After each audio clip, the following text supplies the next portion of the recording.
Hi friends, இன்றைக்கி வந்து லஞ்சுக்கு வந்து மீன் குழம்பும் மீன் வறுவல் தான் பண்ணியிருந்தேன். ஸோ ரைஸ் இல்லாததுனால நைட்டு டின்னருக்கு வந்து தோசை தான் சுட்டுட்டு இருந்தேன். வறுவல் கொஞ்சம் வந்து மீதமாயிடுச்சு. ஸோ அதனால் வந்து தோசையில் போட்டு சாப்பிட்லாம் அப்படின்னு சொல்லிட்டு தோசை ஃபஸ்ட்டு இந்த மாதிரி ஊற்றிக்கணும். அதுக்கப்புறம் ஒரு எக்கை வந்து இந்த மாதிரி உடச்சி நல்லா ஸ்ப்ரெட் பண்ணிங்க. அதுக்கப்புறம் ஆனியன் வந்து நல்லா குட்டி குட்டியாக சாப் பண்ணி அதையும் ஆட் பண்ணிவிடுங்க.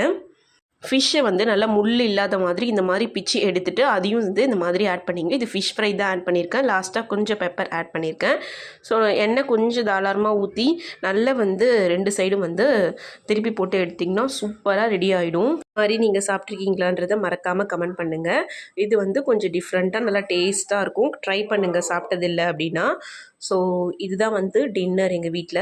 இது கூட பார்த்திங்கன்னா சைடிஷ் வந்து மதியம் வச்ச மீன் குழம்பு தான். ஸோ தோசை மீன் குழம்பு சாப்பிட்டாலே சூப்பராக இருக்கும். அதுவும் இந்த மாதிரி நீங்கள் ட்ரை பண்ணி பாருங்கள். சாப்பிட்டது இல்லைன்னா செம்ம டேஸ்ட்டாக இருக்கும். என்னோடய சேனல் பிடிச்சிருந்தா மறக்காமல் சப்ஸ்கிரைப் பண்ணுங்கள்.